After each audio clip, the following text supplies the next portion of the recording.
6, but everybody sent in a bunch at the last minute, which is super helpful. I just wanted to jump right into it. We have a lot of games from the chess study group Discord, which I think is great. It's a great place to get to learn a little bit more chess, and very helpful of this Discord to send in a bunch of games for me to review. Cool. So we're looking first at Emmett's game, and this is I think this is Croc's game, right? Sometimes I get the names confused, but yeah. So this is Croc's game. Hey, thank you very much for the follow, Ghoul Ghost. I appreciate it. Thanks. Yeah. So here, it's a Vienna game. We've looked a little bit at the Vienna game. Basically against against this move F4. We really have we have figured out. Hey, Squash, how are you? Welcome to the stream. Um, I think that Jen has I think I just uploaded a custom emote to the stream that Jen created, so I'm sort of curious to see if you guys can use that or not. But it is there. Hey, welcome, Jack. Yeah, so here, we basically have, we have this pawn structure, and after having looked at this for a long period of time, we basically decided that there was only one real playable move here, and it's not the most frequently played in a lot of games. I mean, here it's about a 90% possibility, but everything other than d5 here leads to an advantage for white. It really is like that clear. Like, it's a set 0.7 pawn advantage, so it really is a big difference. So black should play d5. It's his one option, but he doesn't. So here, basically, white can already start to cement his lead. The first move is bishop to c4, most popular. I think engine analysis is suggesting e5. So yeah, so this is interesting. This Falkbeer Gambit Vienna game is interesting and complicated. It's interesting that this e5 move is so clearly the refutation according to the engine, but it's not the most popularly played move. In situations like these, what was actually played in the game was e5, I believe, and e5 is the the engine's best, right? This is the only move that provides an advantage against pawn takes f4, but it does. It basically generates an advantage of almost a pawn, and forces black to make some kind of responsive move, either queen e7 or knight g8. Everywhere else is covered, right? All of the other escape squares for the knight are covered. So queen e7 or knight g8 are practically forced. Black plays queen e7, and I think we should come up with the refuting line for queen e7. Queen e2, knight g8, d4, queen h4, king d1. It looks a little weird to move the king so early in the game, but this leads to a 2-pawn advantage for the white according to the engine. So basically good position, strong position. So yeah, so against queen e7, that's the move. And alternatively, black can play knight g8. That's considered to be slightly better. And on knight g8, white plays knight f3. Black may play queen e7 or d6. But hey, Aphelion, how are you? How's it going? Yeah. So here, knight f3. Basically, keeps this attack, intact. That f4 pawn is going to be a problem. Yeah, so g4 is important. Also, g5, g4 are kind of the normal King's Gambit type pawn moves, which white is also going to have to pay attention to. I'm thinking moves like d4 relatively early, followed by bishop takes f4 could be good. But yeah, I mean, each of these sidelines has specifics to it. But we really have studied this opening a good amount, and hey everyone. Hey Ahmet, how are you? But yeah, so we've studied this line a good amount, and we've determined that out of this line, d5 is very objectively the best. We know this. So against pawn takes f4, the response is e5, and then knight g8 or queen e7, either one. But say knight g8, which is slightly more common, f3. or knight f3. And white's showing up almost a pawn. D6 is best for black, but white has a very comfortable position, and we'll get probably with d4 we'll get back this f4 pawn pretty quickly. Let's go through the game. E5, queen e7, queen e2, knight g8, knight f3, knight c6, and white's showing a big positional advantage. I'm looking at knight to e5 already. Knight to e5 forces queen to d8 pretty clearly. So this basically tactic is good for white. I mean, that knight's going to get posted, and especially since the knight can't go to f6, that knight basically white can immediately win back that pawn if he wants to. Knight e5, queen d8, knight takes f5 f4 is an option that's available. So anyways, there's a few different options. White chooses a solid one, d4, makes sense. And then f6 is played. So here, knight to d5 really seems to create some problems, because queen d8 is forced to prevent losing an exchange. And then yeah, so I think, yeah, in general, I think given the choice, you want to take with the bishop. Partially because this knight is already developed, and the bishop takes f4, brings another piece. Basically develops another piece. But yeah, it's not. I guess I wouldn't feel like it's extremely urgent right now. To take the f4 pawn. Black can play a move like g5, but it will really disrupt his kingside and probably not be worth it. Yeah, so I think bishop takes f4 is the way to go. Bishop takes e5. Yeah, I think long run, knight d5 is a tactic where you don't end up playing knight takes f4, but it's a choice. It's an option that you have if you really feel a need to equalize materially. D4, f6, bishop takes f4, pawn takes e5, bishop takes knight f6.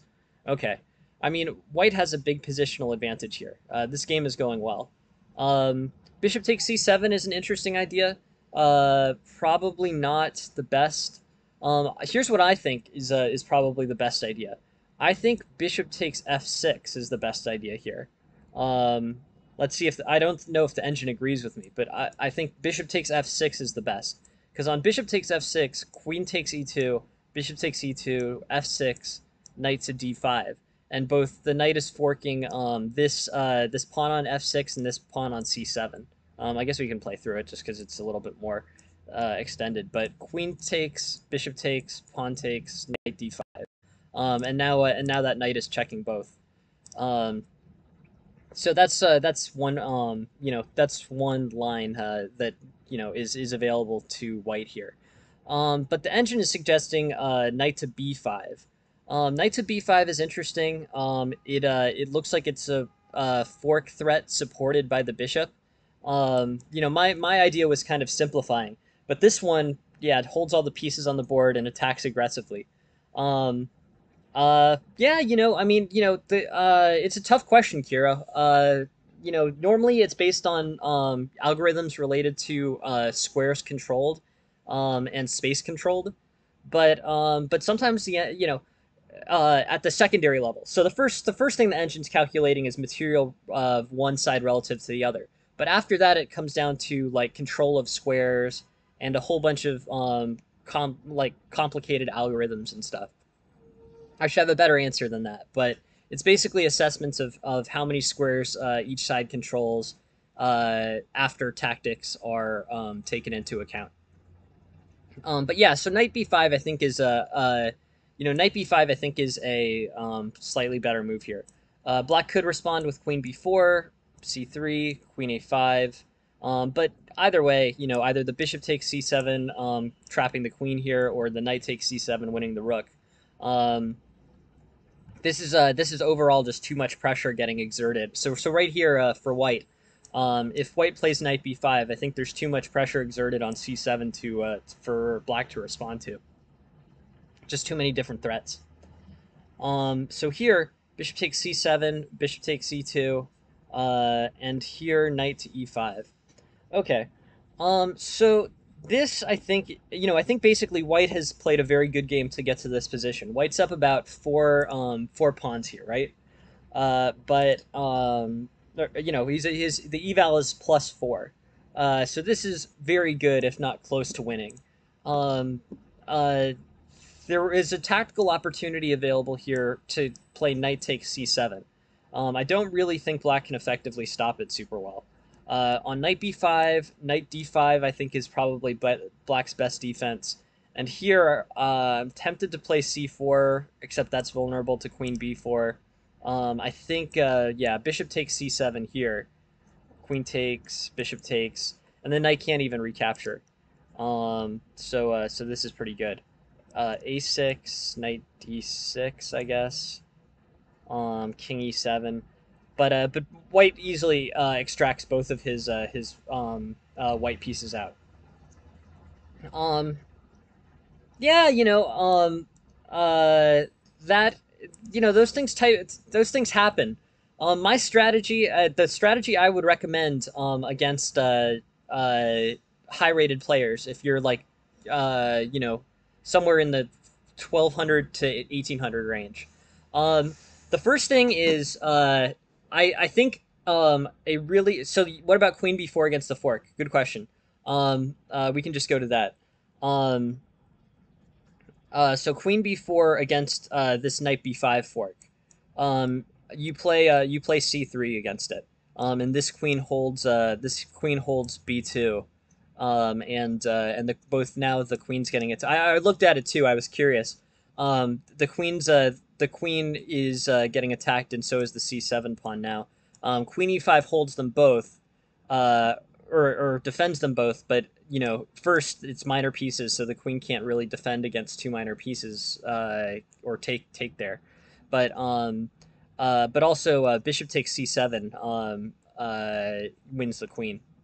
So yeah, so basically queen b4 is a good idea, but is not does not actually work because this queen covers b2. If that queen didn't cover b2, I think it would be a good a good move. Like if the knight were on d2, or if there was some situation where the queen was on like d3 or something. But this yeah, so this defense. But no, thanks. Yeah, definitely always feel free to offer the game. No. This is not your game, Ghoul. Your game is the third one. So we're but it's in this stream. Well, it'll be in about 15 to 20 minutes. Um, but yeah, so in terms of playing this game, Jack, I think basically, I think your idea is, I think, uh, you really are significantly better here. I think the main point of, oh, okay. Um, yeah, so I guess the thing is that basically the against higher rated players, don't get psyched out. I think that high rated players get a lot of mileage out of the fact that they're high rated. I think if you play normally against them and you don't take like I honestly believe that if people didn't look at the wall chart and if the ratings weren't constantly available, lower rated players would beat higher rated players more frequently. I think there's a lot of times when people believe that they are going, basically that they're going up against a stronger player, so the stronger player isn't going to make simple mistakes. I can say from experience that stronger players make simple mistakes with some frequency. Yeah, here I'll give you the link to the Discord. Here you go, Squash. Thanks for asking. But yeah, so I don't know. I'm always sort of like treat every play the board, not the player. I guess would be the first general concept. But that's a little bit overly simplistic too, because sometimes you do want to take into the fact that your opponent has done specific opening study. But in terms of catching tactical errors, I guarantee masters make tactical errors all the time. Usually not big ones, usually for like a pawn or that kind of thing. But I've played enough master level games, I can tell you that pieces that masters hang to two move tactics are definitely a thing. Um, yeah, I think that's a good idea. I think with I didn't know that feature existed, Jack, but it's cool that it does. I would definitely turn that feature on. I would be surprised. If you're playing strong, if you expect to be playing higher rated players, turn that feature on, and you will perform better. I strongly believe that. Um, there's a lot of things in my mind that sort of work that way. Like, I think most situations where people are kind of getting by on reputation, I guess, sort of makes them overrated. Like, I guess, high rating is just a demonstration of that, and it's somewhat self-sustaining because 2200s get 1800s to throw games away all the time. Um, Anyways, the best thing you can do against high-rated players is attack them in a sound, aggressive way, and they are vulnerable. I guarantee it. At some level, they might just become objectively too strong, but 2200 isn't it. I promise. Anyways, yeah, I also think another strategy to play against highly rated players is well defined trap openings. If you have trap openings, people stop playing them against masters, so they forget them. So I think you could probably snag some really rated wins out of uh, you know really high rated wins out of trap openings. I don't know if it's worth throwing away an opportunity to beat a yes, I would definitely remember that, like for sure. That is a very valuable thing to know, and I promise you that it's true. Yeah, no, they definitely do. I mean, they don't happen that frequently, but it happens frequently enough that if it looks like, if there's a two move tactic that you see, you should not play it. It is very possible that they have missed it. Yeah, no, I mean, these highest level players make fewer and fewer errors as a general rule, but they definitely still do make errors. So aggressive play against highly rated players, which is something that I think people psych themselves out of doing, can really pay off. But also trap openings. I'm not an expert with those. But some of you guys are. Definitely recommend playing like highly theoretical trap openings against highly rated players. If they know it, then good for them, and you're sort of refuted. But the percentage that don't know them is higher than you think. Um, that's definitely true because they don't see them very frequently. Someone only plays the Traxler attack against. I mean, realistically, not that many masters play knight g5, but masters don't know the Traxler attack. I know enough masters to say very few of them know that theory. Most just find a way to sidestep it. But yeah, anyways, this game is interesting. Uh, I think the main improvement here is to basically look at knight b5. Knight b5 was a tactical opportunity that I think could have really paid off here. Basically, this would have uh, interesting. Not for me, to be completely honest. I think you might be overestimating how many people. I know you guys watch YouTube and you guys follow online chess streams, but I think you'd be surprised at how many national master FM level players don't keep up on the material as well as you guys do. I mean, I think the number of high level masters just I think there are many high level masters that do not keep on top of these things. I just keep that in mind. Many chess players do watch streams, but many players don't. I wish more did, because I'm a streamer. But anyways, Traxler, yeah, Traxler's pretty much new to me. I hadn't known it going into this stream, and I don't think I'm that unusual. Anyways, knight to b5 seems to be a winning tactic here.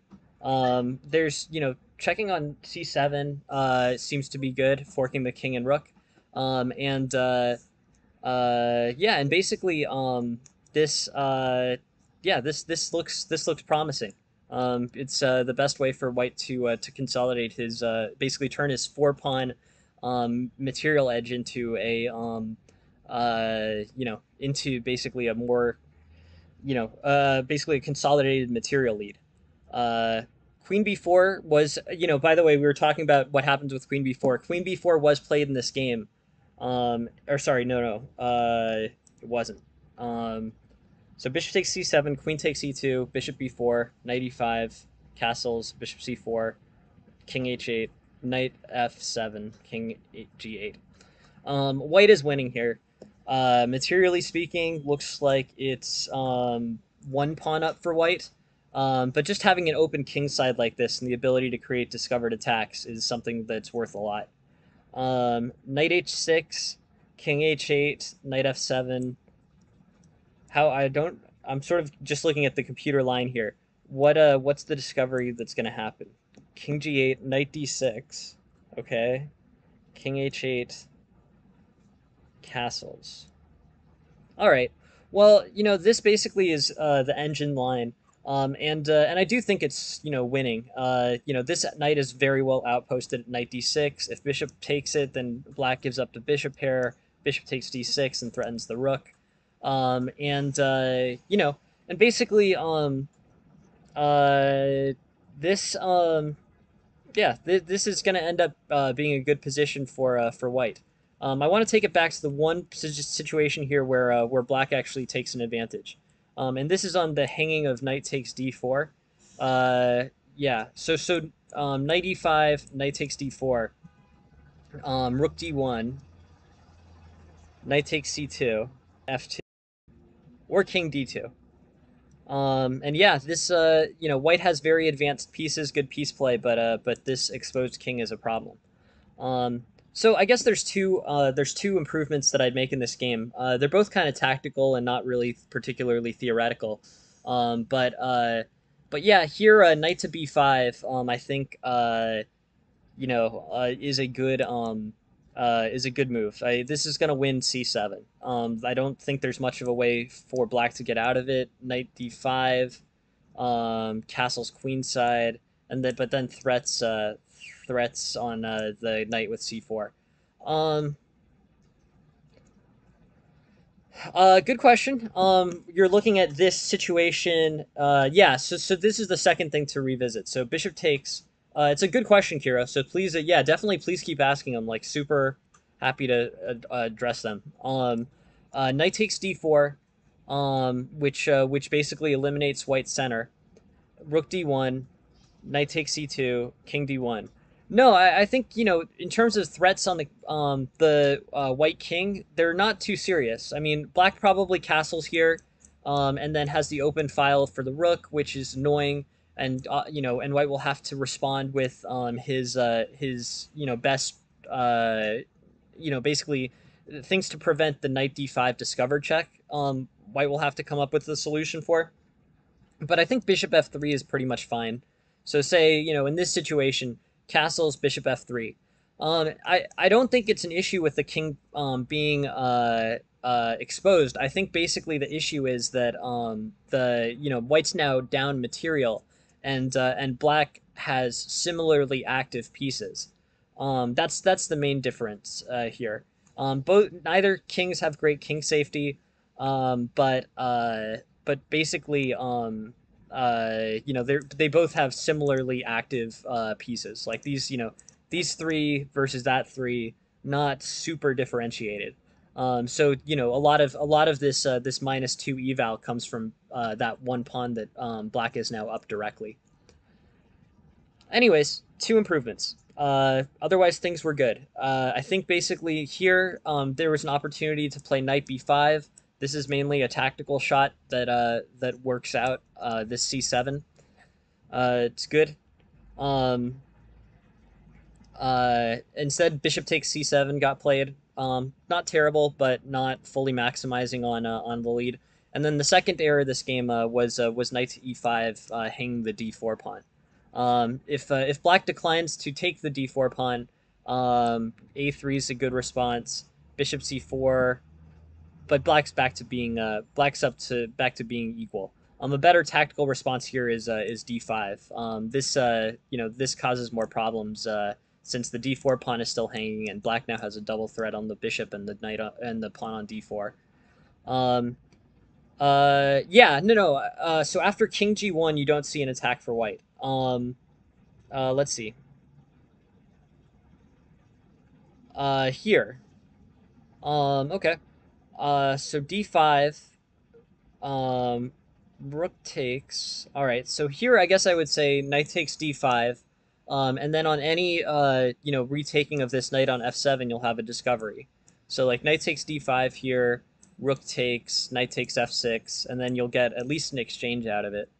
Um, in terms of continuing the attack, this is like pretty tactical stuff. So like knight, I mean, you might have some opportunities with knight f7, but the material is equal and it's not like a super unusual position. So I think that if you can get an exchange out of this as white without losing any material, it's going to be good for you.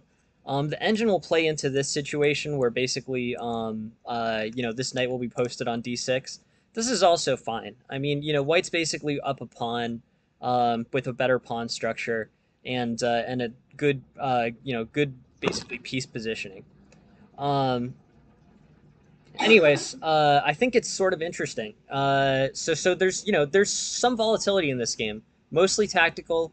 This d4 pawn hanging was an issue for white. D5 was a better play for black here. Um, but I think basically, yeah, rook takes f6 is a tactical idea. But I think knight takes d5 is better. Knight takes, and this should be something that white should be able to turn into a win. Maybe knight takes e4, but then really bad problems with knight to d6. I think, or no, sorry. I was looking if there's a mate here. So knight takes d4. I wanted to see if there was a mate. Knight to g5. Yeah, knight to g5. Either I think it wins a piece, right? Because knight e6. But what if king h8? King h8, then c3. Yeah, so white wins a piece out of knight g5 here. Anyways, pretty interesting. And overall, rook takes f6 is an interesting tactical shot. The goal is definitely makes sense. I mean, you're trying to tear apart the king side.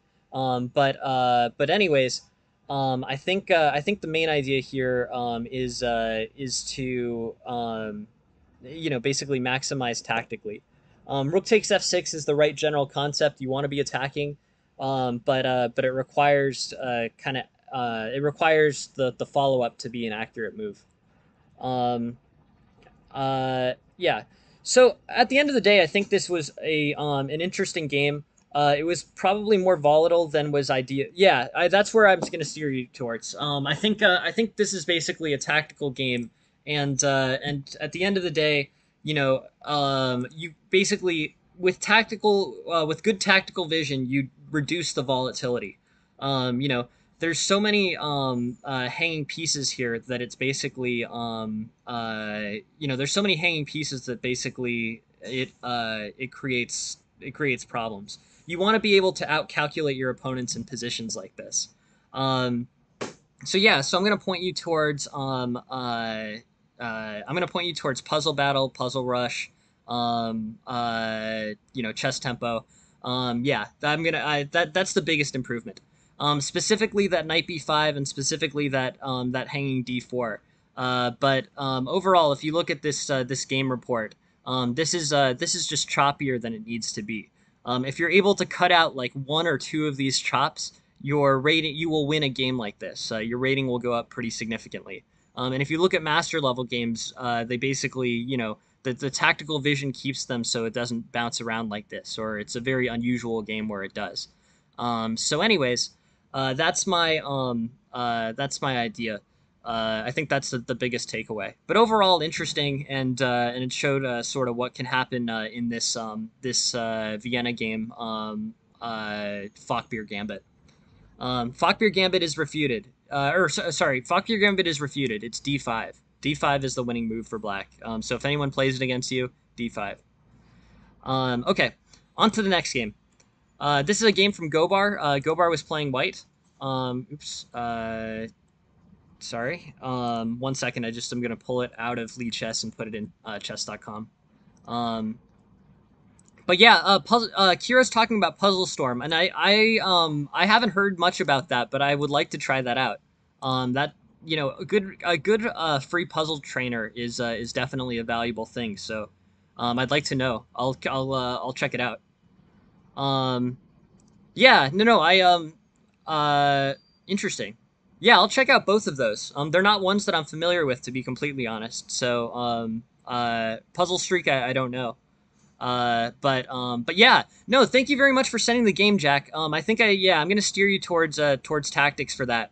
But overall, I guess I would say don't be afraid to attack your opponent. Knight b5 was a winning tactical move, and I think with a good amount of tactical study and the same type of situation, you'd have a better, you would get a better outcome. It's a tactically, chess is about tactics at the end of the day. At least up until about 2200. Club chess is about tactics. That I feel comfortable saying. Okay, cool. So this is Gobar Singh's game played as white. Um, okay, he gets a big center against a flank opening, King's Indian defense. Or I guess, is it King's Indian defense? Um, modern, I guess. But basically a closed flank opening. Here, h5, e5, pawn takes, rook takes, queen g4, pawn takes, and here I think basically white gets some great opportunities. So let's slow this down and take a look at what happened exactly. It looks like basically white overwhelmed with a larger center against a closed type position. Okay, cool. Knight a6, sort of interesting. So d4 c6 first is an opening that I don't know particularly well.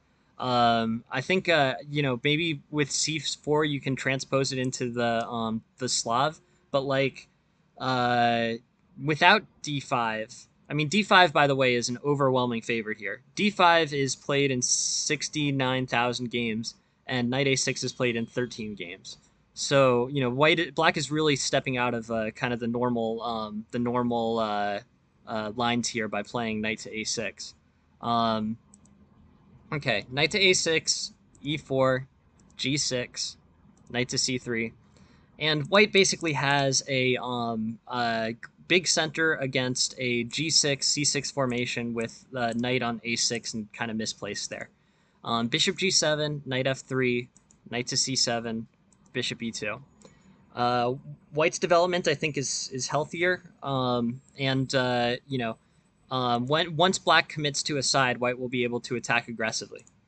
Castles, knight h6, h3, castles, bishop e3, f5, and I don't know, e5 maybe, or queen d2.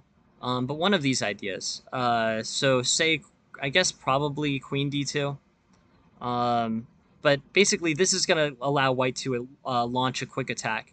At this point, White hasn't overextended with his pawn center, so a quick lead, uh, basically quick attack, solid center. White has an advantage. Okay, so what's the best way to exploit this? I think it's basically straightforward development.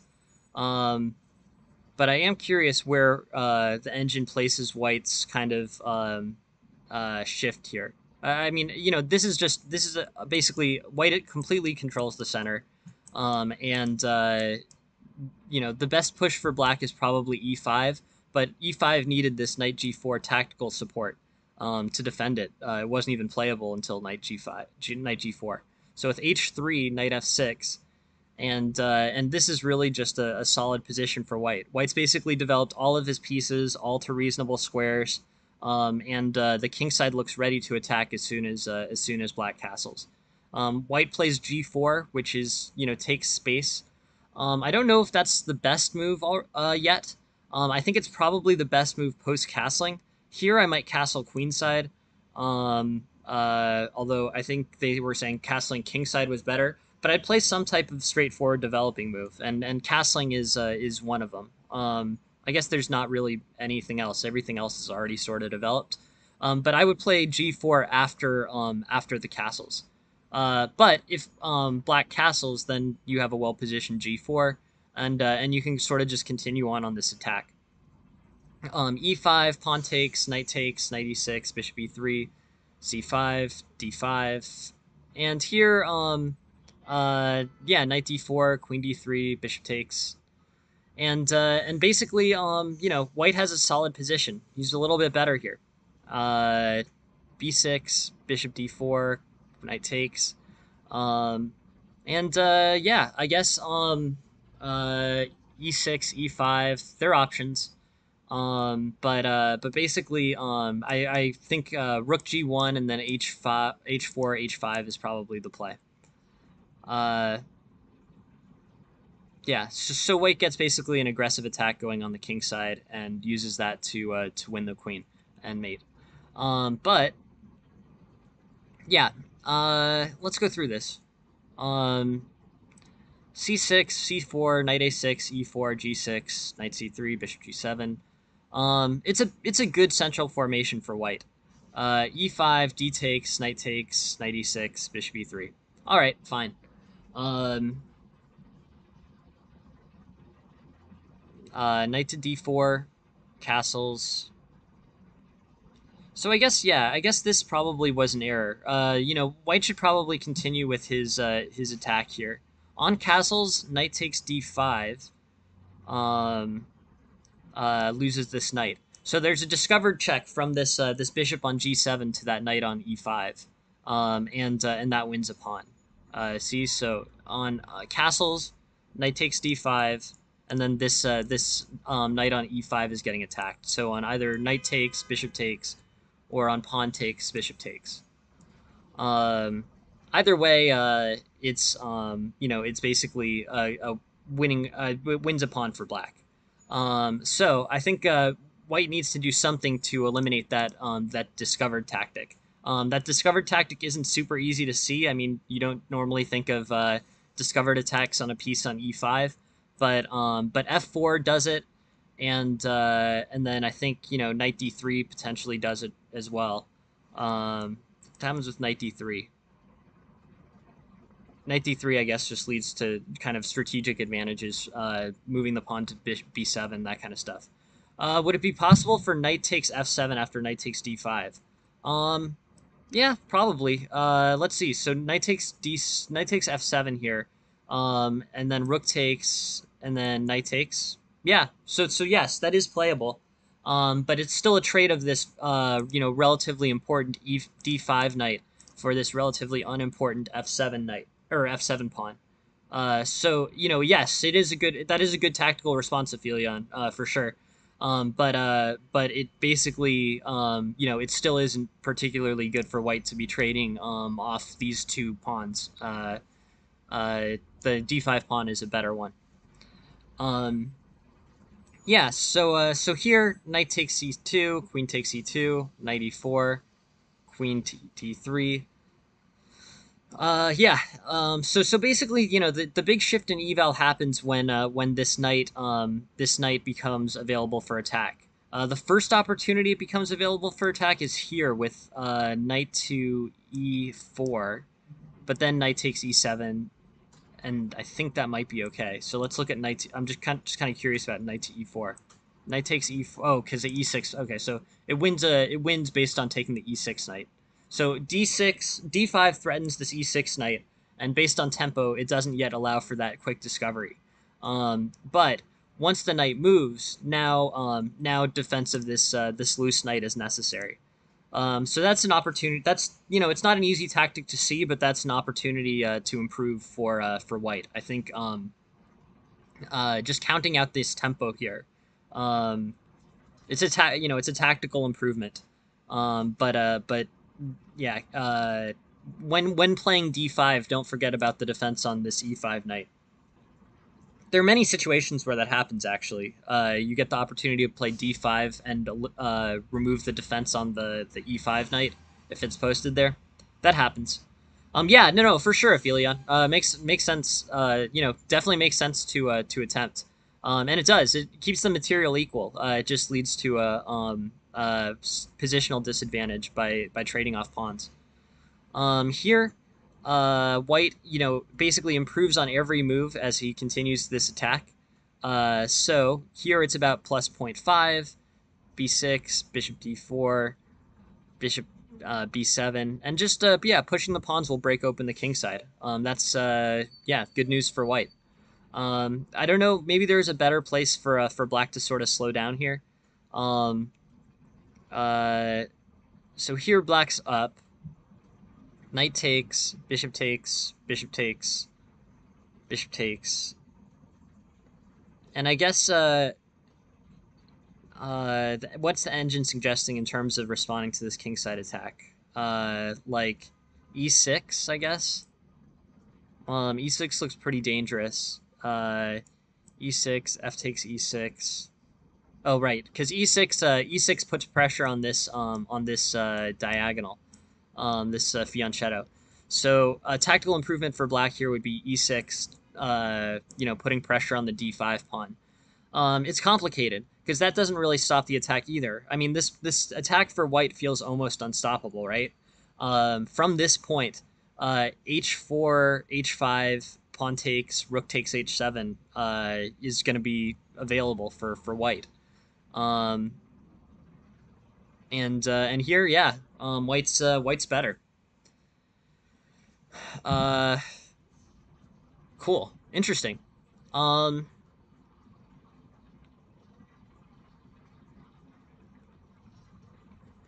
Anyways, overall, this is an interesting situation. Bishop, basically, white gets this big center. His only real slip is in allowing this discovered attack on the knight. But otherwise, capitalizes pretty well. There's pieces traded, and eventually that kingside attack just rolls, and it's good shape. Um, so yeah, interesting. Let's go back one more. Uh,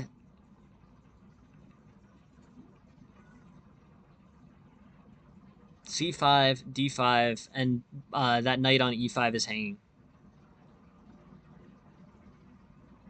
Okay, cool.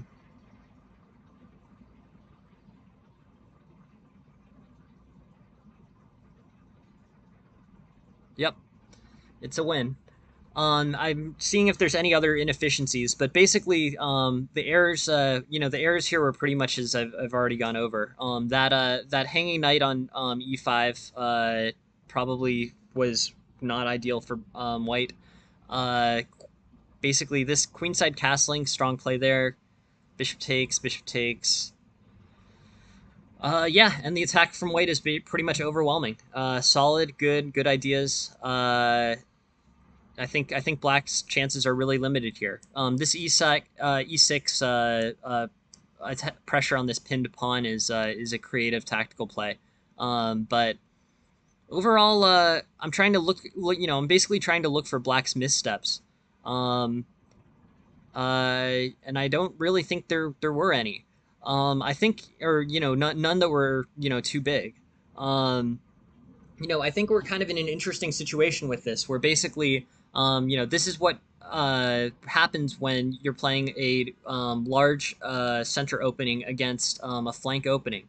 White just basically had a spatial advantage the entire time. He had better development and better piece play as a result of it, and black never got off. The good pawn breaks that make it that provide compensation in King's Indian defense or uh,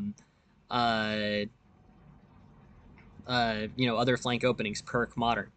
Um, it really shows there's pressure on black. If it's just if basically if the play is equal out of a flank opening versus a central opening, if this basically this plus zero point 0.7 eval goes all the way to the end of the game, that ends up being a win for white.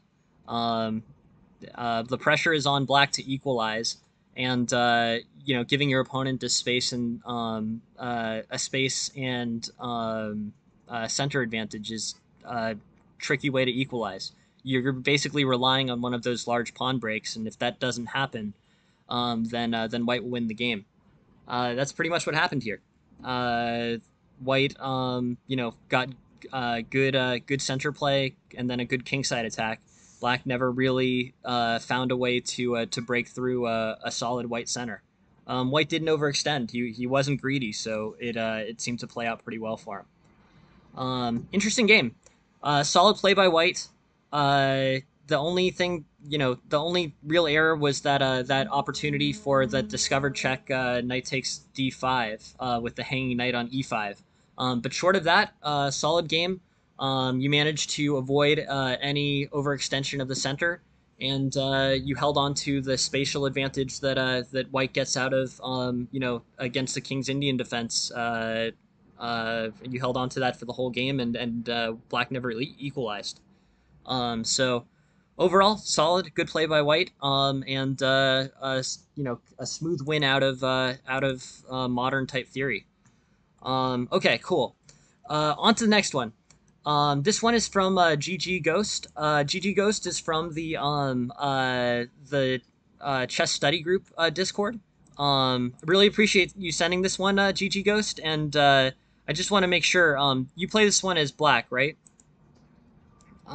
You're OP Gamer FTW on chess.com. Okay, cool. All right, so we'll take it from your perspective. Okay, so this is interesting. It's a flank opening versus a d4 opening. Black plays an early c5. This is this is a challenging move for White. I think this is the right kind of idea for Black to play. C5, pawn takes c5, queen a5, and then threats on basically win back the c5 pawn immediately if you want to. So that's definitely good.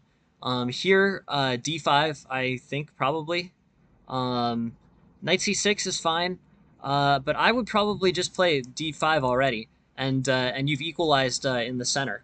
Um, you know, uh, I guess I would just say I understand the concepts behind them, but I really am sort of stuck on center play as opposed to kind of hyper modern hyper modern concepts. I think holding a good center allows you to develop your pieces more freely and allows you to control more space. So I'm gonna gravitate towards like moves like d5 over moves like knight c6 in general. Just because d5 makes a more current threat to the center. Um, Anyways, that's just sort of an explanation of where my eyes go.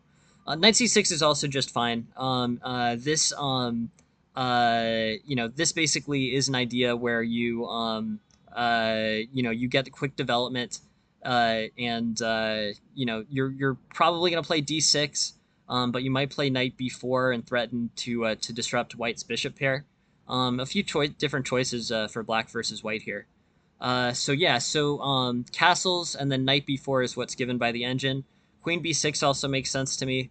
D6 actually also makes sense to me. I sort of like d6 just because it supports development of the bishop to g4. Overall, I think basically, Black is in reasonably good shape. Has a slight spatial disadvantage, slight center disadvantage, but is getting close to equalizing out of the flank opening. Okay. Next move. Queen b6, d5. All right. So knight d4 makes sense.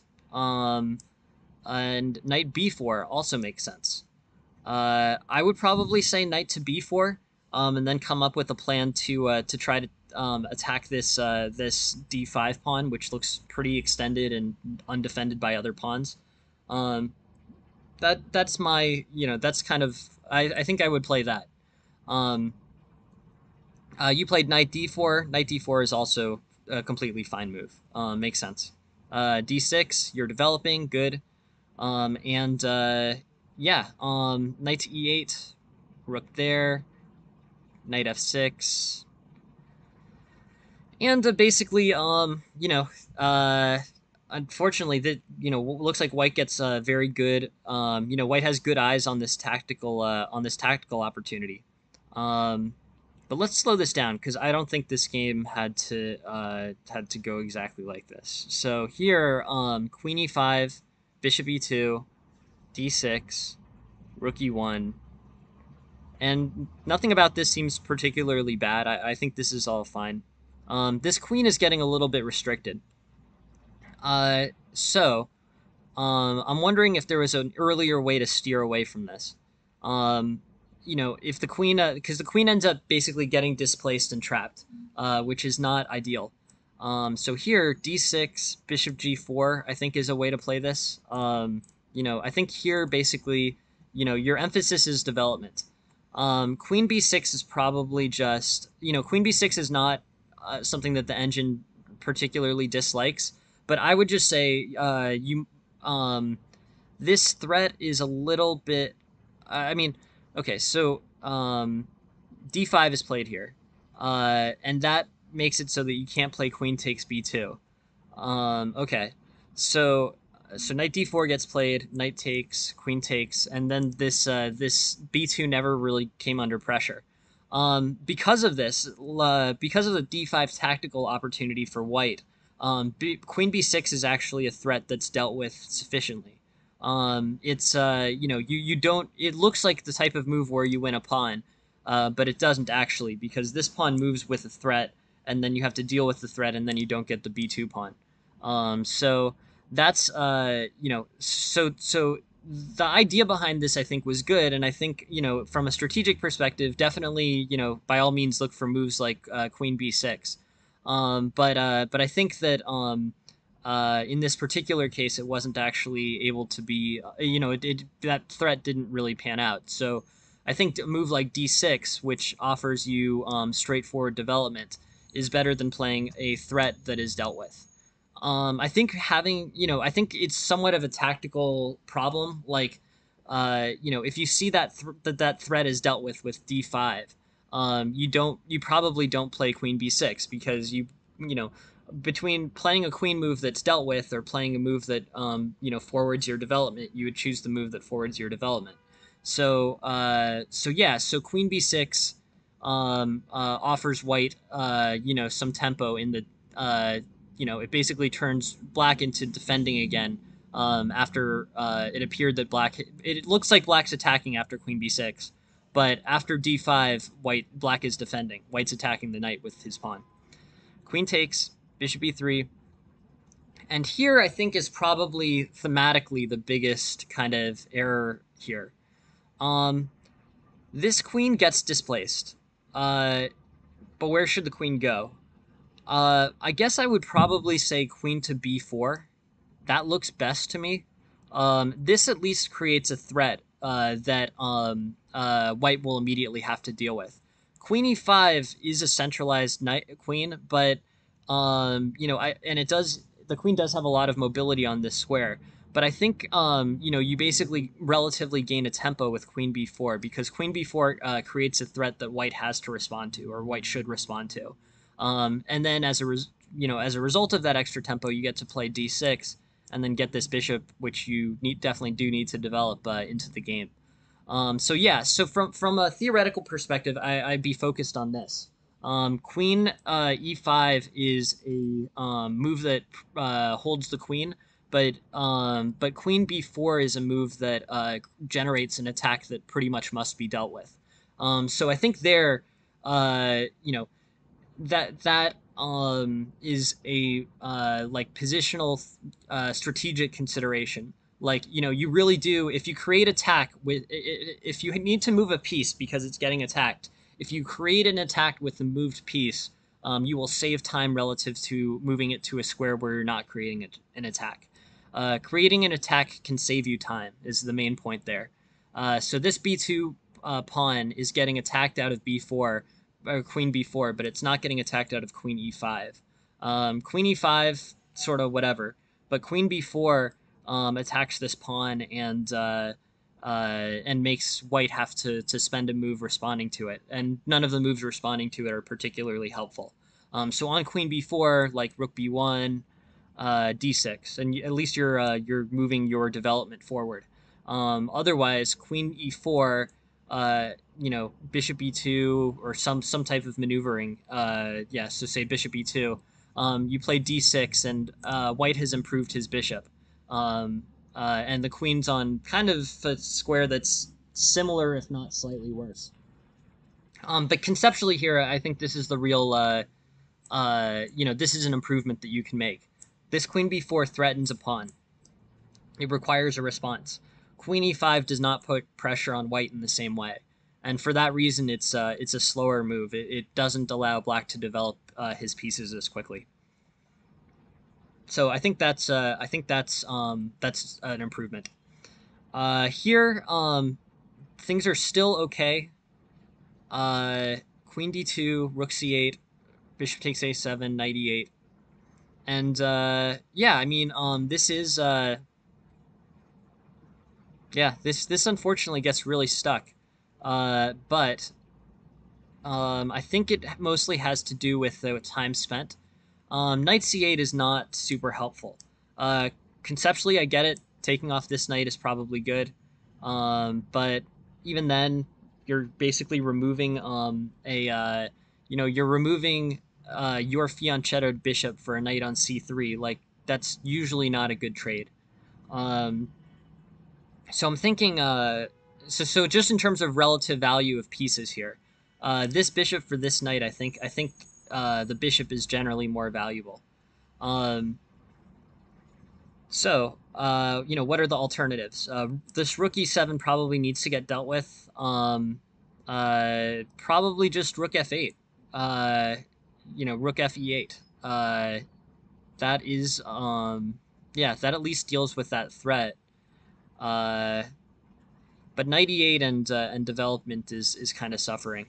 I also don't think this trade, this one right here, it's a misvaluing of the two pieces relative to each other. I think basically, on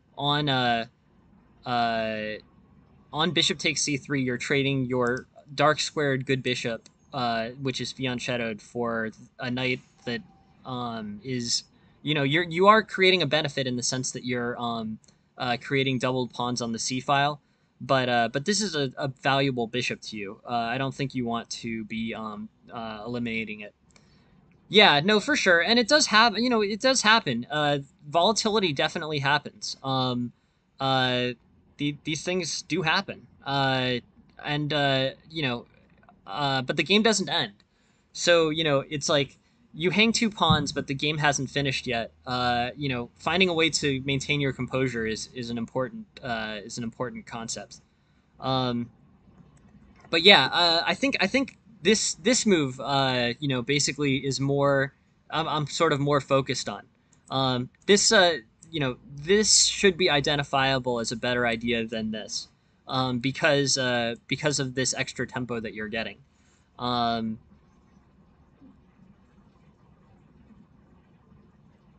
but yeah, anyways, I think, basically, yeah, that is a bummer. This bishop takes a7 is difficult.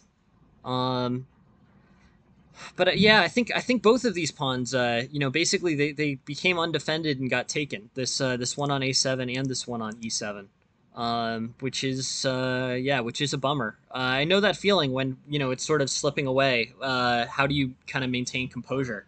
Tough question. And But these are. I think this is mostly an attention issue. Like, rook c. You know that rook c8 is going to hang the a7 pawn. So if you slow down and if you slow down, you will not make that same error again. But how do you actually screen out that type of issue? I think your best chance is just general tactic. Yeah, no, for sure. Well, and you definitely do want to put that rook on the semi-open file. Like that, that's a good idea. But it's like, I think if you just, I think b6, becomes a lot more clear. It's certainly, in retrospect, like b6 is more clear, but, um, yeah, just hanging stuff. How do you stop hanging things? My solution to that was always tactical study, which is, I think, at least an indirect way to do that. Maybe People say blitz can help with that, but I don't know. But those types of things where you're just hanging pawns, they're frustrating. We all make them, and they're frustrating errors to make. But I think unfortunately they're sort of responsible for this game. These two pawns are a real amount of material. You definitely didn't want to lose those if you didn't have to. Um, so I guess at the end of the day, what guidance like can I provide here? Like, I think queen to b4 is better than queen to e5 for conceptual reasons. You create an attack versus you're not creating an attack, and you're gaining time by creating attack versus not creating time by gaining an attack. Um, but in terms of hanging a7 and hanging e7, which are the problems, Black's biggest missteps in this game, I really feel like that's just sort of an attention thing. I don't know what everyone has their own sort of way of dealing with those types of attention issues in chess. How do you reduce mistake making? Um, but my strategy, it's a very blunt force response, is just study your tactics. Do an hour of tactical study a day for a month. You will make fewer errors like that. And I guess, I don't know, get some sleep.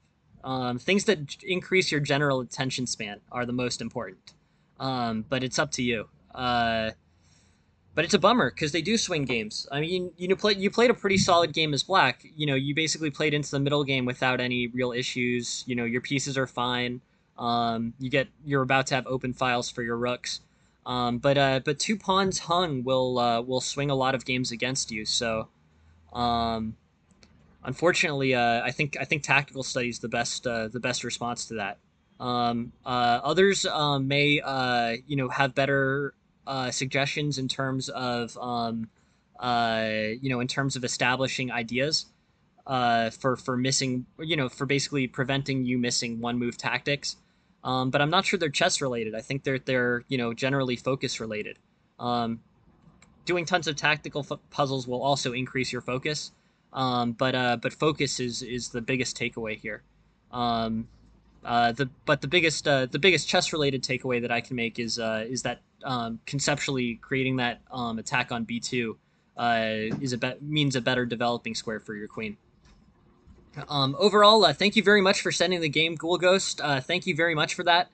Yeah, it's really interesting. Please send more games. I'm super interested in looking them over. I think tactical study is probably the next step for you in terms of improving. But you played a good game. It basically, you know, the errors that you made were not really on the chessboard at the end of the day. And I think you can work on those. The first one being, relax and get some sleep. I think is probably very broad guidance for that. Um, One move tactics. I mean, we all miss them from time to time, but they're definitely something that you want to eliminate from your game because they will change outcomes. Overall, thank you very much, Ghoul Ghost. I hope that was at least somewhat helpful, and thank you very much for sending in the game and for participating. Very interesting to look at. Got to learn a little bit about some of these flank openings. And yeah, I really hope I hope that's helpful, and I hope you have a good next step on your chess improvement route. Thanks. Next game. Um, Yeah, no. I think it's really about focus. Playing with I think mainly that move about the queen threatening getting the extra tempo by threatening the b4 pawn. Having a more purposeful queen move there definitely makes sense. But I think in general, like tactics, and maybe even particularly fast tactics like in puzzle battle or quick time tactic trainers will help you reduce the number of one move errors in your game. Uh, it's been helpful for me, but it's far from the only solution to that type of problem. Thank you very much for that, Ghoul Ghost. All right. Next game. This is one between Anch and RV Phil. Anch plays e4, c6, bishop c4. Okay. Anch likes to play bishop c4 in a lot of his games. I also like to play bishop c4 in a lot of my games. But it is objectively true that bishop to c4 is much more valuable after e5. Bishop to c4 is a good idea and attacks the weakest spot on the blackboard right off the bat. So that is definitely something that is helpful. But at the end of the day, bishop e4, if e5 hasn't been played, can be stopped with e6. And with e6, basically this bishop is not on a great diagonal anymore. Um, Good question, Jack. At various points, it's been very serious. There have definitely been times when I've been, Jen will tell you because she knows, but I've definitely had days where I've played 4 to 8 hours of tactics at once. Like it is, I have had days like that. Uh, I haven't been as consistent as I'm recommending generally. 1 hour a day for a month is something that's manageable, but it's not necessarily the most it's one tag one it's not it's you need a good routine to do that. So I actually haven't been as steady as the routines that I'm recommending. I think the routines that I'm recommending are optimal, and I would do them if I could, or if I could carve out the time for that. But I have done tons of tactics training. But it can sometimes be in these like huge bursts where I have like the TV on one side, or I'm doing like doing 6 hours of tactics in front of the TV is something that Jen can definitely confirm that I have done at various points in time, and it really is helpful.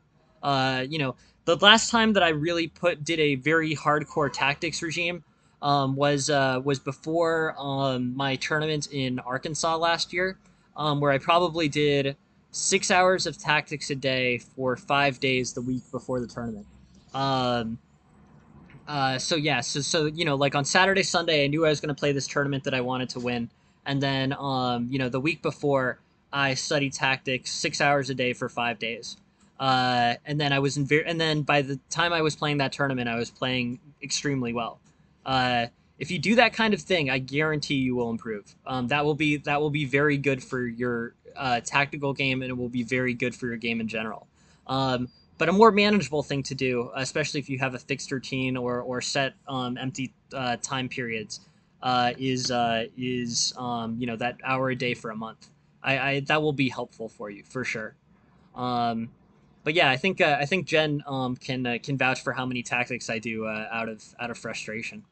Um, anyways, bishop c4 I think is too early here. Bishop c4 is stronger after e5. E6 and the bishop c4 can be somewhat misplaced. This happens sometimes, and the Caro-Kann it can happen as well. D5 will push that bishop back to b3 or e2, and neither of those is particularly good squares. Yeah. I think the best idea is definitely moderation, Jack.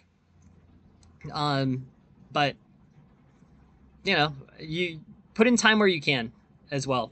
Just make sure that you actually do it. Pawn takes d5, pawn takes d5, bishop b3, knight f6, d4, bishop f5, and basically here, this bishop is not really on a great diagonal. Why not play d5 straight away and skip e6? Yeah, I think that's objectively better. That's what the engine is suggesting, Kira. Same general concept, no e6 needed. Uh, yeah, I like it. Um, or maybe even d5 pawn takes. Yeah, I think d5 is probably better. Pawn takes bishop b3, knight f6, d4, bishop f5. Okay, cool. But yeah, so now the bishop's kind of misplaced. This bishop's a little bit blocked in. If Jen wants guacamole, Jen can make guacamole for tonight. Glad you redeemed your credits for that, Jen. I have 22,000. You have I have 20. nothing to buy them. Well, I think my emoji's gonna cost some amount of credits or something. I don't know, or maybe not. I'm a I hard don't know. subscriber. Okay. Um. I am. Anyways, bishop b6, d4, bishop f5, e6. Um, yes, that option is under consideration for sure. We need to pick out the hat. But yeah, so here knight c6, knight b5, queen d7, castles, and black has a pretty good position. Black has basically set it up so that he has more center control. This c pawn ended up getting traded for this e pawn, so black's central pawns will be better, and he'll be able to use that center control to make the rest of his game easier to play. This structure is solid for black. Um, Bishop g5, bishop e7, knight f3, h6. Um, yeah. Here, you know, knight c6, knight b5. Yeah, I mean, I think White sort of needs a plan here. I think this wasn't a great, strategy. This knight b5, queen d7, knight c3 idea, I think was not a great use of time for White. Basically, if you look at this situation here, so say this situation here before move 12, it's White to move. But now with the knight on the same square, White having pieces in exactly the same place, it's Black to move. So that sort of trade just sort of it basically lost a tempo for White. I'd come up with a more kind of large plan here. So maybe like rook to e1 could be an improvement. Um, it's hard. Black's position here is actually very solid. Um, Maybe knight to e2 with rook c1 and c4 in mind. Maybe. But this is tricky. I guess maybe repositioning the knight to g3 could also be an idea. But knight to b5 is sort of a standalone tactic, and I think having a bigger plan behind that is important. Castles, bishop a4, knight e5. This is all fine, but White hasn't equalized. White's significantly worse in the center, and basically, yeah, it's tricky. Um, I guess maybe you're supposed to start playing moves like, F rook e1 to rook g3 and then get attack on g7, maybe. But fortunately, Black makes a tactical error here, allowing this discovery. So knight takes d5, queen d6, knight takes f6, queen, and then the game pretty much ends. Um, so that game was decided on a little bit of a tactical mishap. Definitely happens. Definitely interesting. But yeah, that was uh, you know, interesting. One other thing is it looks like uh, Karakhan. Yeah. But yeah, I don't think Bishop c4 is the strongest idea here for White. Other than that, White plays a good game. But with that Bishop misplaced, he's sort of playing from behind for a lot of it, which is not ideal. I think this knight to b5, queen to d7, knight to c3. It's an idea, but it wasn't enough of a complete plan. It basically turned the exact same. So here, White has the pieces in a specific organization, and then here White has the pieces in exactly the same formation, and it's Black to move. So that kind of movement lost a tempo. Um, this I thought was reasonable. And then Black makes a tactical error, and White wins. And good tactical execution. I mean, this was the correct way to play this. I mean, seeing knight takes d5 is possible, but you need to actually do it to win this game. Um, After all this, yeah, it's a win for White. But I guess when revisiting this game, or to take instructional value out of this, Bishop c4 is a stylistic thing, but not not a good placement of the bishop prior to e5 having been played. The next thing to think, and basically, this results in trading the e pawn for the c pawn, which is going to give black good central control.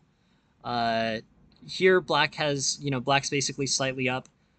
This move order with the knight, I think, was not a good use of time. Um, and bishop takes c2. This was a good thing for white to capitalize on, allowed a winning tactic. Um, but at the end of the day, those are the takeaways. Revisit bishop c5 prior to e5 in openings. Um, I feel pretty strongly about that one. Uh, Second, have a more complete plan than just basically move. Basically, unless you have a really good reason to knock the queen off d6. Going back there and going back. Yeah, I think that's what it's called, Jack. Probably not the best. Yeah, I mean, it's just I don't think the best idea. Yeah, I think that's what this one is called. But yeah. Anyways, I think that opening can be improved. But I think you're on the right track. I mean, it felt like you got a good tactical win going into the end, and at the end of the day, too, tactics will solve many problems for you. Many lost or losing games will become wins if your tactical vision gets good enough. Those opportunities really are there against class level players for sure. Keep tactics in mind. I'll have my tactics emoji available for you guys soon. It really is important at class level. It will win you a lot of games and give you some big improvements. All right, on to the next one. This one is Mikey playing white. We will look at this.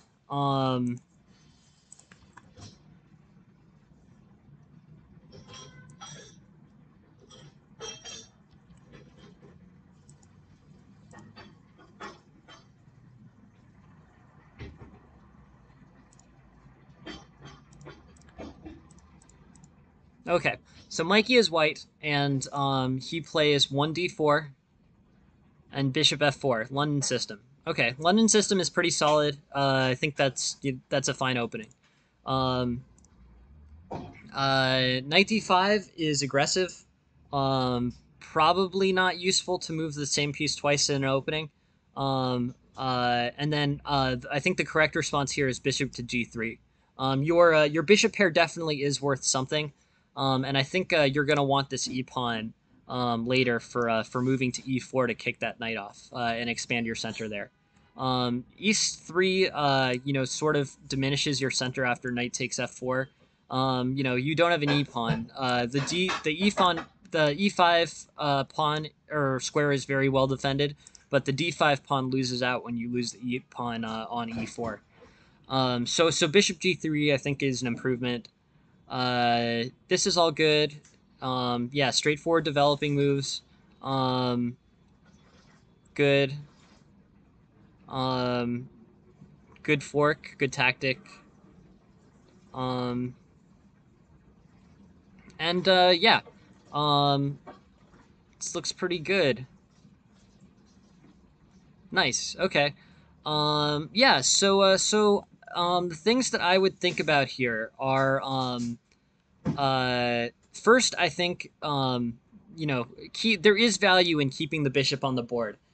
Sometimes you do have to trade off a bishop for a knight in the opening, but in this particular case, especially since this knight has moved twice, you have the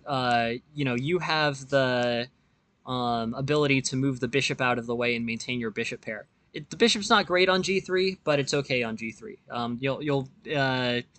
It's not ideal, but it will be okay, and it will maintain an attack on this somewhat vulnerable c7 pawn.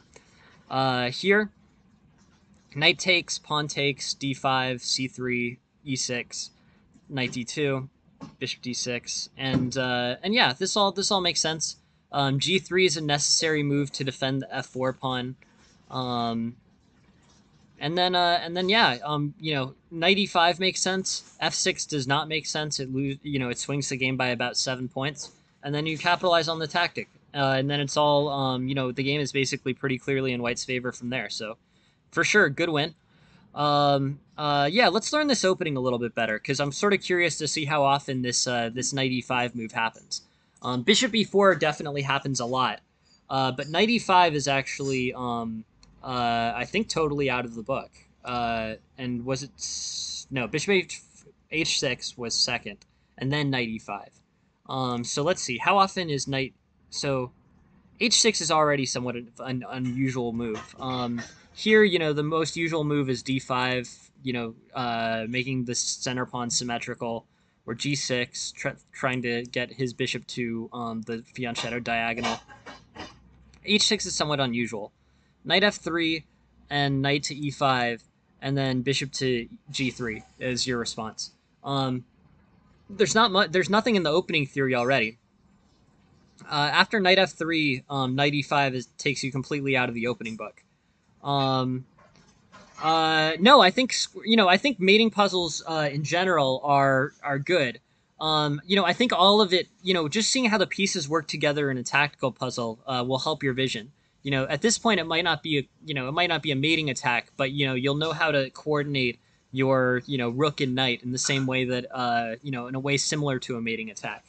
The main I really just I'm a huge believer in the value of puzzles at class level. Like I really think they will move you they will move you up in terms of rating. Class players play games that sometimes are very theoretically correct, but are super volatile because pieces are hanging frequently. And if you're training as tactical puzzles, then you will have a lot less of that volatility and win those games where your opponent's giving you those opportunities. So yeah, I no, I think I wouldn't necessarily say that it should only be mating puzzles squash. I think mating puzzles are important.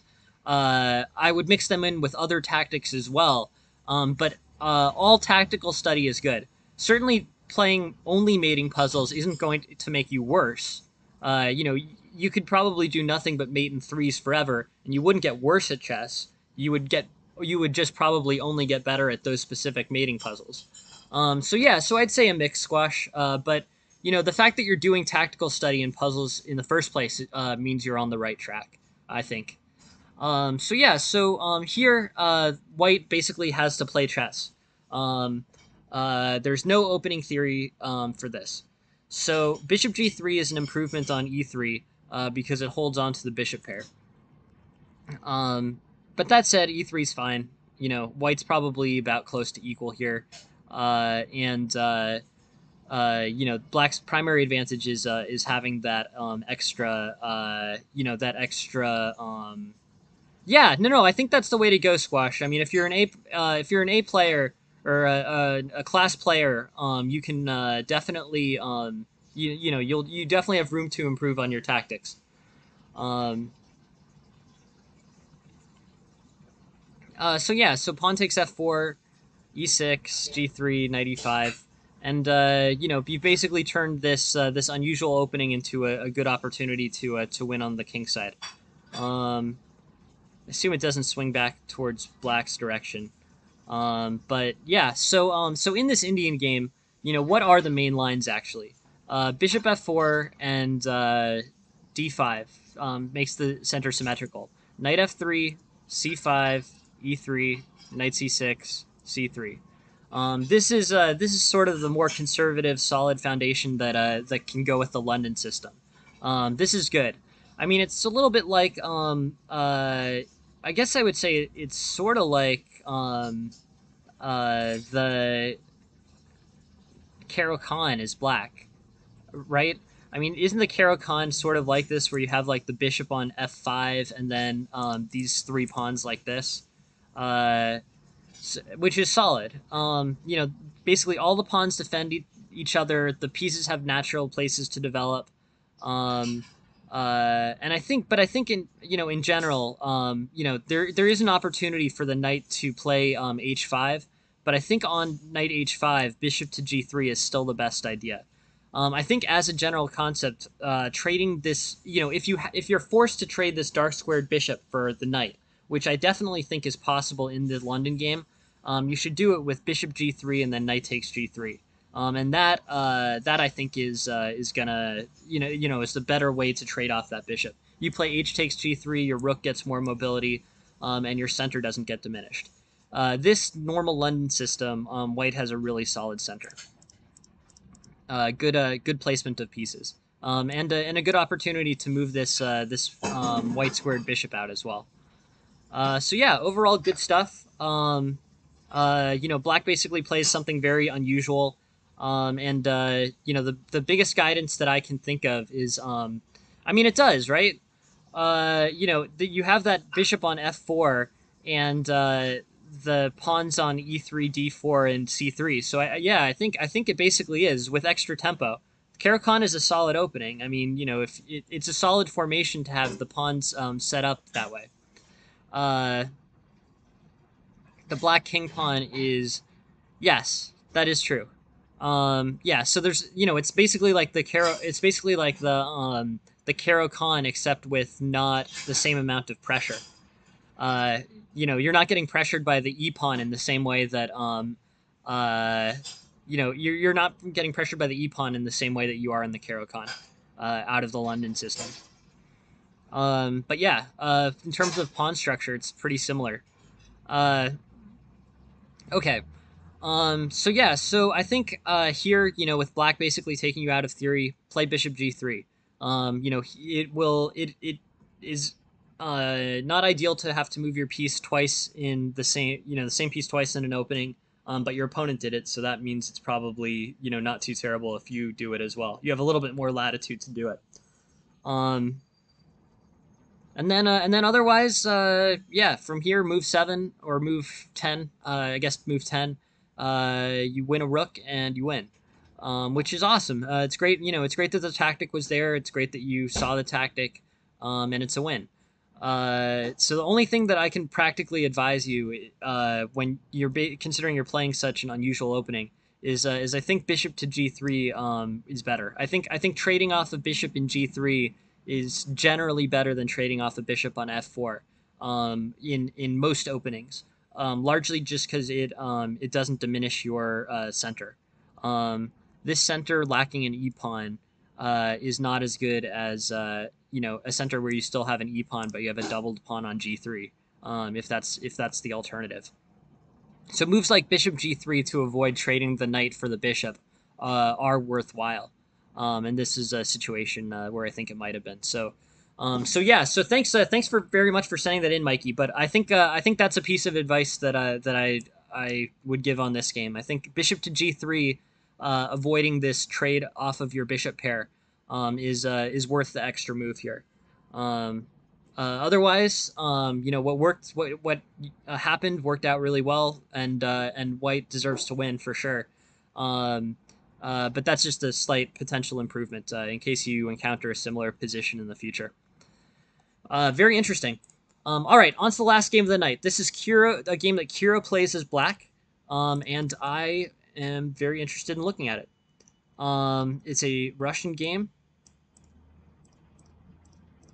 Okay.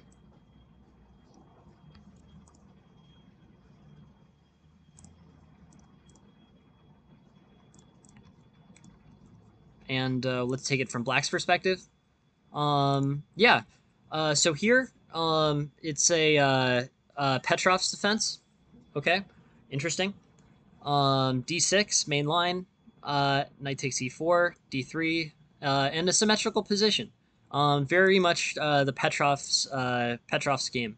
The main move here is d4, making the most immediate play for the center. But bishop e2 is also sometimes played by white. General developing moves. White has to choose between developing moves or solidifying the center. That's what's up to it's up to him which he prefers. Knight c6, I don't have any problem with here. Sometimes I get reluctant to play knight c6 because I feel like it blocks in c7, but that's usually in a situation where I'm trying to undermine the d4 pawn and my pawn's on d5. Here, I think that c5 as a general move is probably not as valuable as it could be. So I wouldn't be too reluctant to play knight c6 here. I think knight c6 here is fine, even though it does somewhat make the c7 pawn backward, and a little bit stuck. But here, yeah, knight c6, h3 makes sense. Um, Castles makes sense. D5 makes sense. So you've chosen to be, I like D5. D5 is the move that makes the quicker attempt at the center control. They were recommending that, the opening book recommends that white plays D4 immediately after all these trades. But black plays it first in this situation. Either making this play for the center with d5 or developing the pieces is something that both sides should do. Interesting. Basically, the rook plays to e1, threatening discovered check, but the bishop doesn't really help. Yeah, thank you very much for joining the stream, Squash. Yeah, thank you very much for coming by, and if you have any games up for review, please send them. Thanks. Yeah, thank you for watching. So bishop to d6, bishop to f1 offers discover check, bishop to e6, um, knight to g5, castles, knight takes, and here I think the engine is suggesting knight to d4, but e5 looks pretty intuitive to me. Basically, eliminating this weakest point. Here after knight takes e6, the weakest point is e6. Um, I assume that rook take. I'm just trying to figure out what's wrong with rook takes e6 here. Um, I guess rook takes e6, and then like knight, queen to d7. Okay, and then the queen has to move. The rook has to move. Oh, okay. So basically, extending this, queen d6 or queen d7 forces the rook back, or to trade for the d6 bishop. And if the rook if the rook doesn't take the d6 bishop, then knight to g4 can be played. Interesting tactic. Castles, queen e2, knight to d4, queen d1. Hey, welcome, FIFA boy. How are you? But yeah, so bishop f1 is a discovery. Castles and knight to d4. H5, bishop takes h2. And yeah, I mean, this looks pretty strong. This is a quickly, this attack on the king side really got, motivated pretty quickly. So, yeah, no, h5 was a good idea.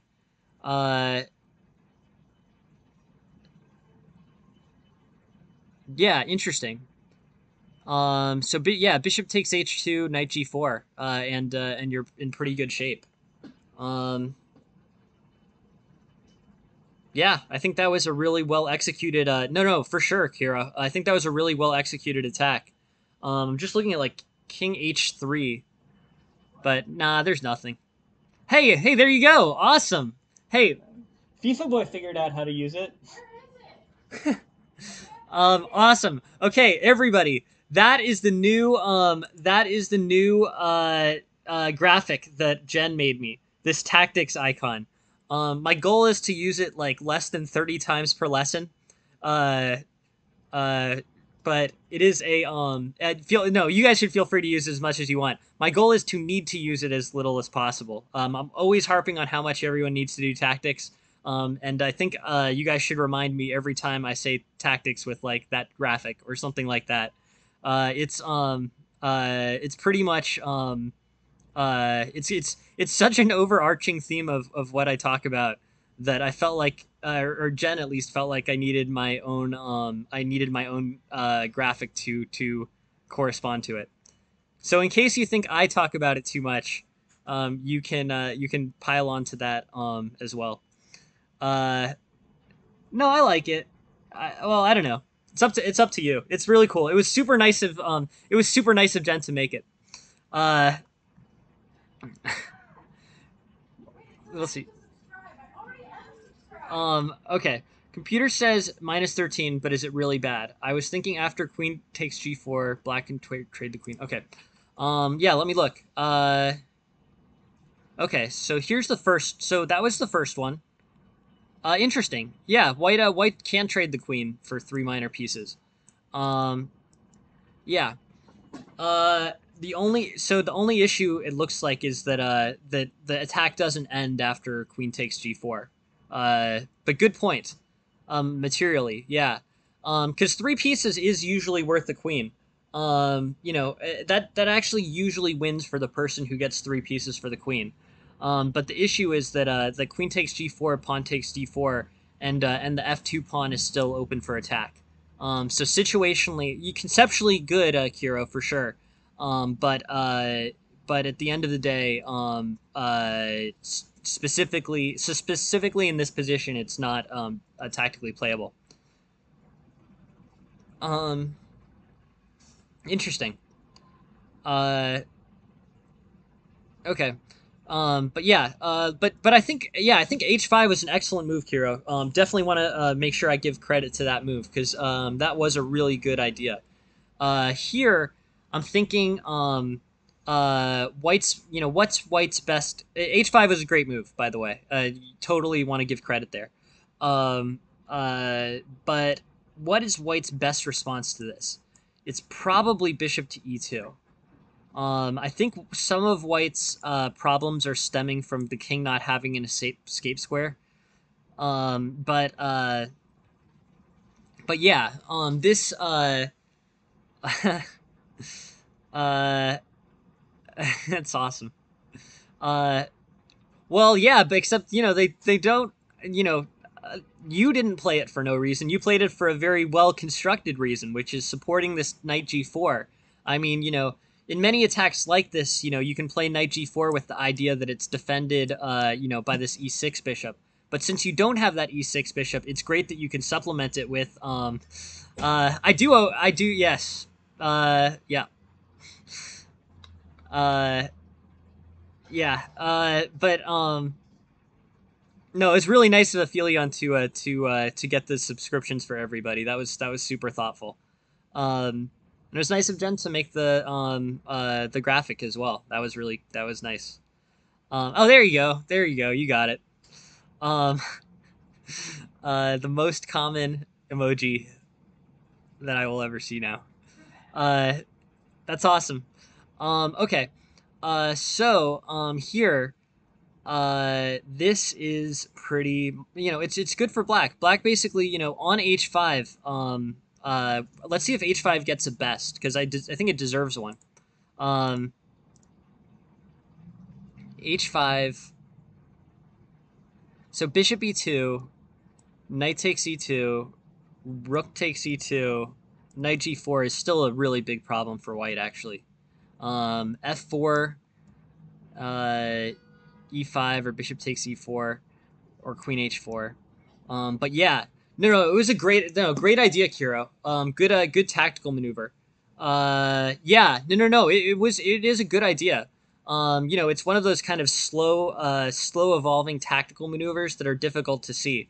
But the knight is so important to this attack, right?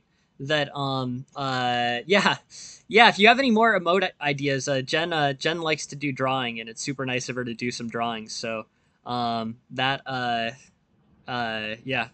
Um, I feel like Aphelion might deserve a mod ship if he wants one. To be completely honest. But that's yeah, that's just an idea. Um, but here, yeah, h5 I thought was really good, Kiro. Knight g4.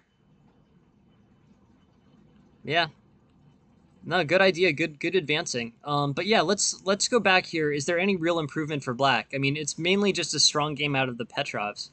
D5 you played at the right time.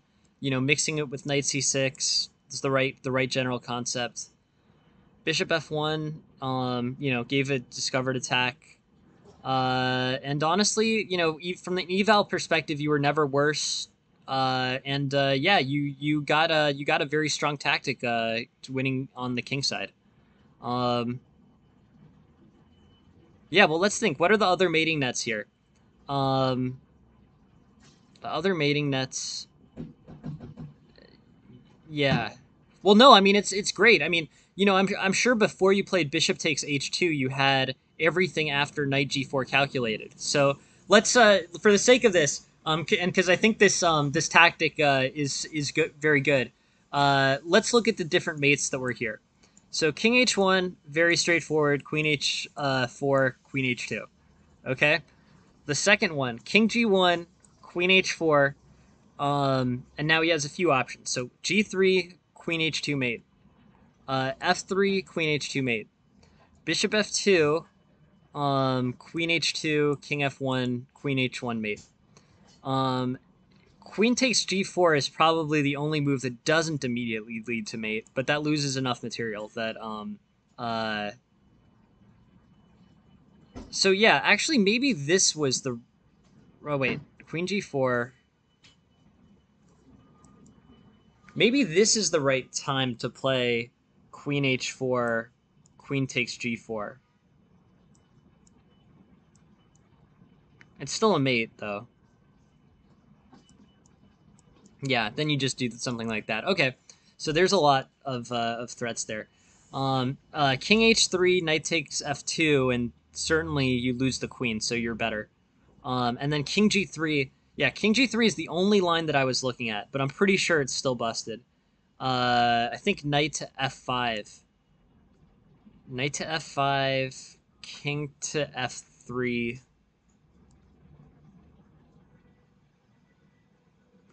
Yeah. Well, yeah, but let's see. This is still tricky. What really is it's interesting. Um I guess this. Yeah, there you go. I mean, certainly that wins. Huh. But yeah, no, that's really cool. It's awesome that I'm sure you looked at everything before you played bishop takes h2. So, good work with that. Uh No, no worries. No, no. Well, I mean, I think it was better for white. I think it just wasn't. I think white just has nothing, nothing after bishop takes h2. I think bishop takes h2 is seriously just a forced win. From an eval perspective, here black's already showing a huge advantage because knight g4 is going to be crazy dangerous no matter what. Best response is bishop to e2. But on a knight takes e2, rook takes or queen takes, knight g4 coming, and threats on h2 are dangerous and winning. So I don't know. I mean, looks pretty good. Nothing. Yeah, nothing. White could do really. To be honest. Uh, you know, I mean, I think a lot of moves here. So let's look at this. Let's look at it this way: bishop takes h2, king takes h2, knight to d4. Um, I want to calculate that line out. Like, what if you did it without h5? Or were there any other? Yeah, no, for sure, Kiro. No, thanks. This is a super interesting game. I'm just thinking. Uh, Castles, knight takes e6, pawn takes e6. And then the bishop takes h2 line here already. I'm most curious about. King takes h2, knight to d4, queen to d1. Oh, and then you just end up playing h5 anyways. Okay. Yeah, but yeah, finding h5, the move that supports the very powerful knight g4. That's the move. Yeah, good work. Yeah, you needed to introduce that piece into the attack, and there was no other way to do it. So you played h5, and it worked. So yeah, good idea. Not much I can offer in terms of this game. This was really solid. Uh, Errors for white, maybe.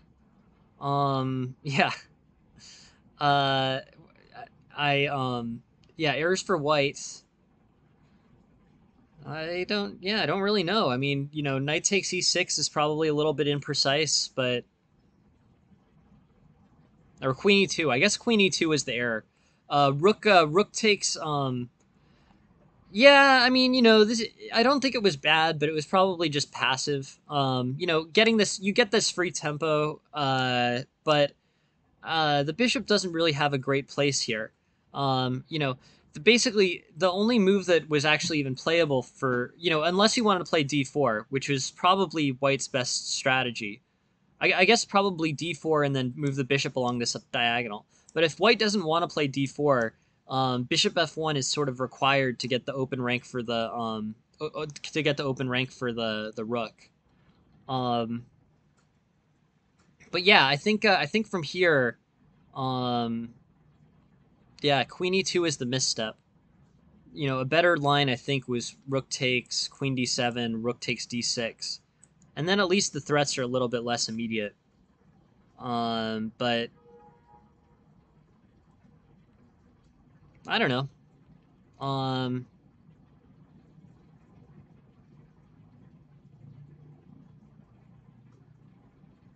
yeah, looks like a win. Yeah, yeah. No, you're right, Kiro. I mean, it's not great. You know, there weren't many ways to improve the rook. I mean, there's basically no other place the bishop can go without playing d4. So the solution to that should just be play d4, which you know I'm sure the engine likes and I'm sure works. So yeah, so d4 is the solution. Um, but yeah, that very quickly got out of control for black. No doubt about it. Pawn takes e6. G3, I guess, is probably an idea that white can use to sidestep some things. But yeah, overall, it's funny. Those pieces really work well for the dark squared bishop works super well. The rook on the open file works super well. And the knight, you know, if it can be supported with h5, uh, just very quickly gets mobilized. Um,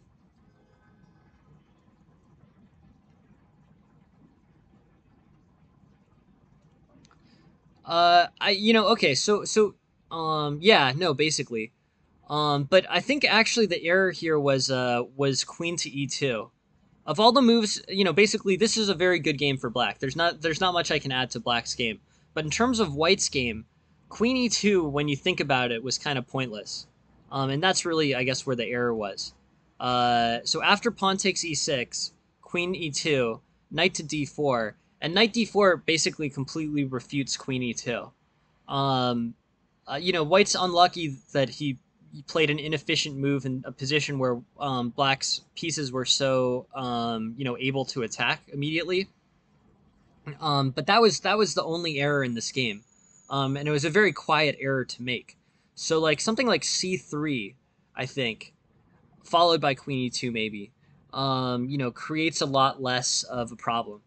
You know, maybe still, I guess bishop takes h2, but I feel like the attack is refutable now.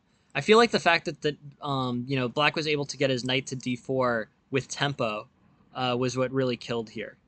You know, basically, knight threatens queen, queen moves back immediately, knight stays posted on the square and supports the attack. Uh, yeah, but that was really one error, you know. That otherwise it was just a really sharp position that allowed for a quick and accurate attack for black. But that's where white slipped up. He played a move that basically got refuted on knight d4, and that allowed black to advance his attack very quickly. So that's what it was. Took me a while to figure that out, yeah, knight d4 crushes queen e2 is the main point. Um, Interesting. Great attack, really good, strong Kiro. I don't have much to add in terms of improvement to that game. Just sort of a pretty good attack. I think I'm gonna wrap up the stream. Thank you all very much for joining. Yeah, if Jen has any, if any of you guys have any ideas for new emojis for Jen, um, yeah, you know those things happen, Kiro. I don't know. I don't. And yeah, maybe we should create a new place in the Discord for emote ideas. Um, yeah, if you guys have new emote ideas, we can add them. Thanks. Yeah, thanks, Kiro. Yeah, those hate messages, those are ridiculous. You know, honestly, I just one of these things I just don't. I just don't really respect bad behavior. Is the main point. I don't do it myself, and I don't. I yeah, just disregard it. I just feel like being. I feel like meanness shows weakness, and that's helped me to get through a lot of times when uh when people have been yeah. No, that too. I get that. I get that temptation as well. But normally if you know normally if your opponent is talking trash, you've already won. Is my thinking, at least. But anyways, it was a great win for you, Kiro. Really cool how those tactics got mobilized that quickly, and good job. Um, uh, so yeah, thank you all very much for joining the stream. Next stream is 10 a.m. Tomorrow morning, and yeah, really excited to see you guys there. We already have a full slate, but please keep sending your games because we always have open slots going forward. And yeah, thanks a lot. Have a good one, guys. Have a good one. Thanks. Good night.